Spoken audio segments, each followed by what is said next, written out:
জামাত ইসলামীর আমির নির্বাচনী সমাবেশে বলেছেন নারীদের জন্য সান্ধ্যকালীন বাস সেবা চালু করা হবে। এটা অনেকটা আশাবাদ তৈরি করেছে, কিন্তু একই সঙ্গে আমরা দেখতে পাচ্ছি যখন তিনি এই কথা বলছেন তখন ঢাকা বিশ্ববিদ্যালয়ে বিক্ষোভ হচ্ছে, কারণ ডাকসু নিয়ে বরগুনার জামাত নেতা শামীমা হাসানের একটা কুরুচিপূর্ণ মন্তব্য সেখানে এসেছিল।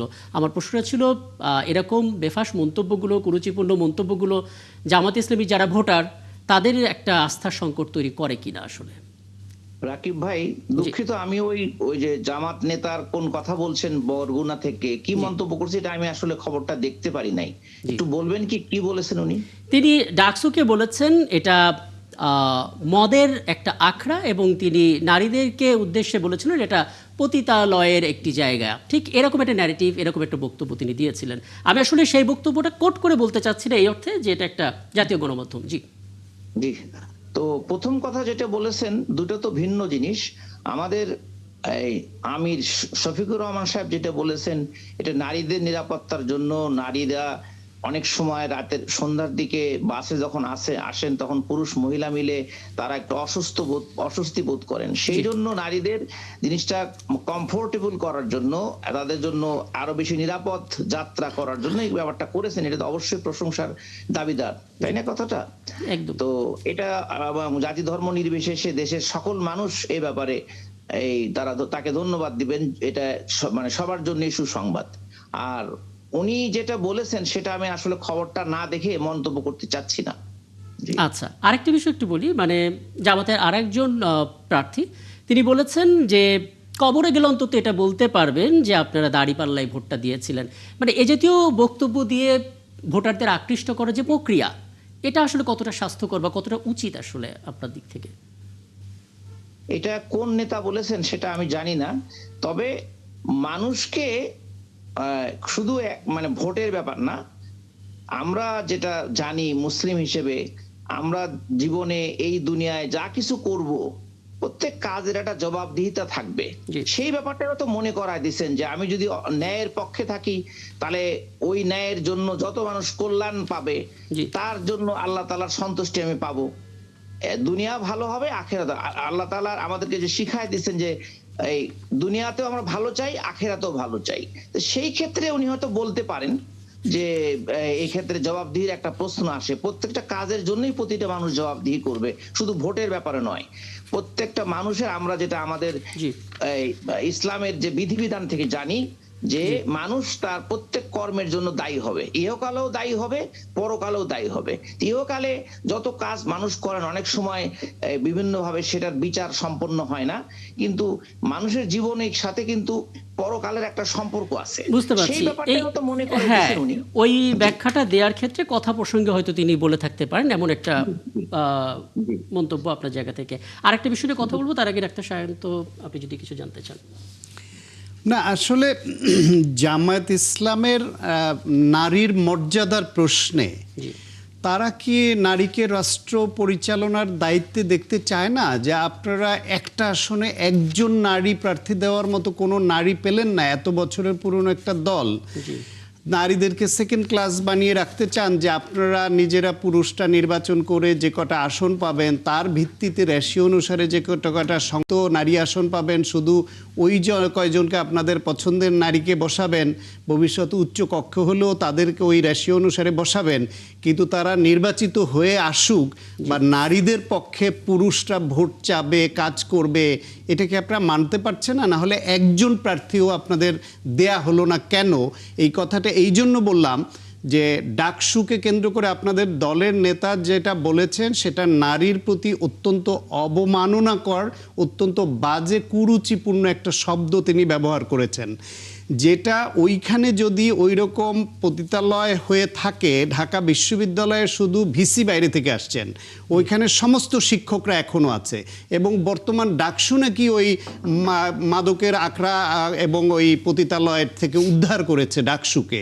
এই যে এই জাতীয় কথা বলছে, তারা একদিকে নারীর প্রতি অমর্যাদাকর, অবমাননাকর বক্তব্য দিচ্ছে, আবার আপনারা নারীদেরকে ক্ষমতায়ন বা এম্পাওয়ারমেন্ট বা নেতৃত্বে আসার সুযোগ একেবারেই তৈরি করে দিচ্ছেন না, আবার আপনারা বলছেন নারীর মর্যাদা রক্ষা করবেন। এটা কন্ট্রাডিক্টরি হয়ে গেল না? জি, ধন্যবাদ। এখানে যেহেতু ওই বরগুনার জামাতের কোন নেতা কি বলেছেন সেটা যেহেতু আমি শুনি নাই, আমি এটা নিয়ে কোনো মন্তব্য করতে চাচ্ছি না। আর দ্বিতীয়ত কথা যেটা বলেছেন, নারীকে আমরা সংসদীয় আসনে কোনো জায়গায় তাদেরকে প্রার্থী করি নাই কেন, প্রার্থী এখন করে নাই বলে যে পরে করবে না এমন কথা কিন্তু বলা হয়নি।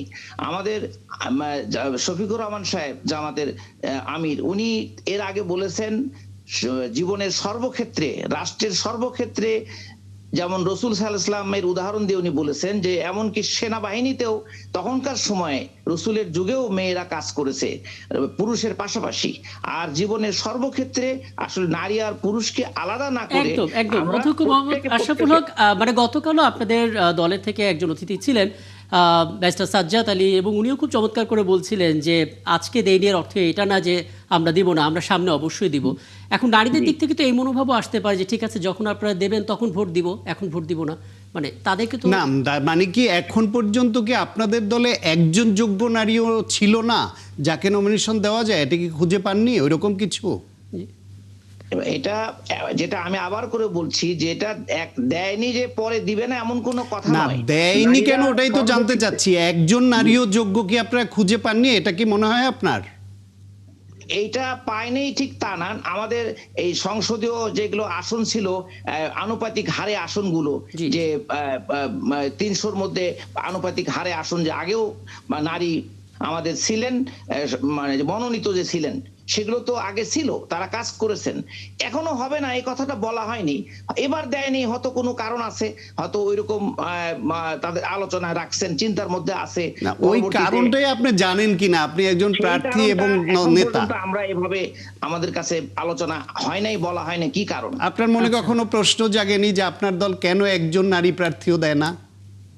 না, এই ধরনের প্রশ্ন আমরা তো নেগেটিভ ভাবে চিন্তা করতে চাই না, না, পজিটিভলি নারীদেরকে আমরা ভাবেন যে কেন সর্বক্ষেত্রেই একজনও দিল না। সাথে রাখতে চাই।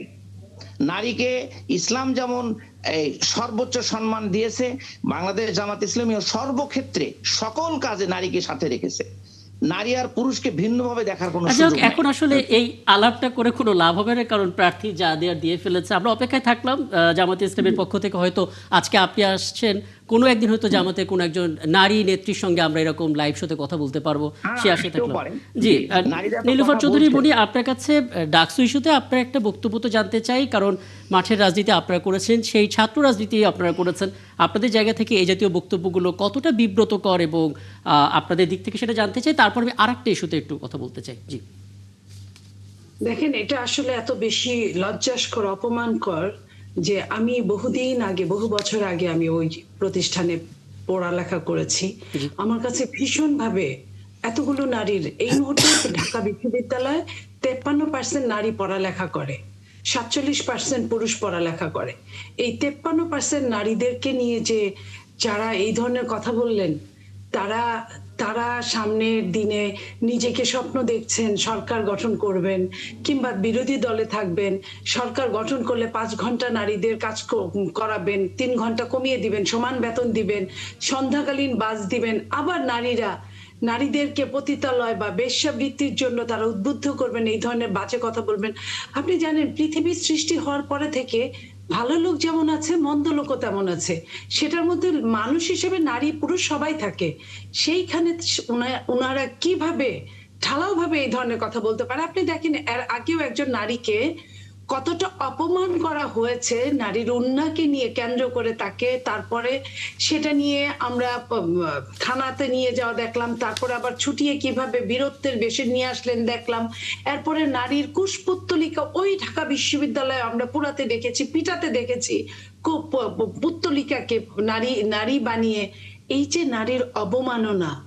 আর একটা জিনিস আমি বলতে চাই, একজন মাল্টি ন্যাশনাল কোম্পানি বা এখন যখন পৃথিবীটা প্রতিযোগিতামূলক, তখন একটা নারী 5 ঘন্টা কাজ করবে, তাকে কিভাবে একটা প্রাইভেট কোম্পানি বা সরকারি জায়গায় আপনার 8 ঘন্টার মতো দাম দিবে? পুরুষরা কি এটা মেনে নিবে? না, কিছুদিন আগে জামাতের একজন নেতা এটা আমাদের এই আয়োজনে কনফার্ম করে গেছেন যে 5 ঘন্টা নারীরা কাজ করবে, এটা ঢালাও হবে না, শুধুমাত্র গর্ভবতী নারী যারা তাদের ক্ষেত্রে নাকি এই কথাটা এটা বলা কিন্তু হয়েছে। বলার সময় সেটা বলে নাই একজন নেতা আপনাকে এখন ধরা খেয়ে বলতেছে। সেটা নিয়ে আমি কথা বলতে চাই না। আরেকটা কথা এখানে সায়ন্ত যেটা নিয়ে আসছে আমি ওইটার ধারাবাহিকতা বজায় রাখতে চাই। দেখেন ওনারা হাভোটের জন্য এত এত যুদ্ধ করছে, হ্যাঁ ঠিক আছে, হাভোটের জন্য আমরাও যুদ্ধ করেছি, আমরাও আপনার এই স্বৈরাচারকে মুক্ত করার জন্য আমরা সবচেয়ে বেশি ত্যাগ করেছি। জি সেইখানে এই যে হাভোটের জন্য তারা যে সংস্কারের জন্য যে আন্দোলন করলেন এবং লিখিত দিলেন, যদিও বিএনপি বলেছে যে যেইখানে সিগনেচার নেওয়া হয়েছে সেটা পরবর্তীতে সরকার সেটা দেখায় নাই, 4টা পয়েন্টের জন্য একটা হা অথবা না ভোট, আমি ওইটাই গেলাম না। ওই হা ভোটের মধ্যে কিন্তু নারীর 5% কিন্তু সিগনেচার ছিল। নারীকে 5% মনোনয়ন দেওয়া হবে এইবার, কিন্তু সব দলগুলো একভাবে একসাথে কিন্তু তারা একটা জায়গায় পৌঁছেছে যে এইবার 5% নারীদেরকে তারা মনোনয়ন দিবে। আপনি দেখেন অন্যান্য দলগুলো তাও কিছু দিয়েছে।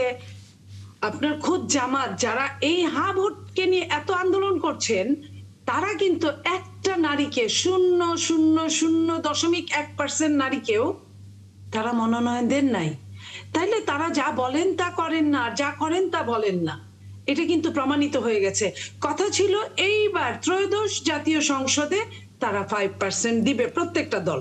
একদম। আমি যদি এইখানে বলি হ্যাঁ। সবগুলো দলকে আমি বলছি, পাশাপাশি জামাত যে একটা জামাতের মতো একটা দল এত নিজেকে এত কিছু তারা মনে করেন এবং তারা নির্দেশিত একটা দল, যা বলেন তা করার চেষ্টা করার জন্য বলেন তারা, তাহলে তারা এই যে অর্ধেকের বেশি ভোট নারীর, 12 কোটি সামথিং ভোট থাকলে 6 কোটির বেশি নারী ভোট,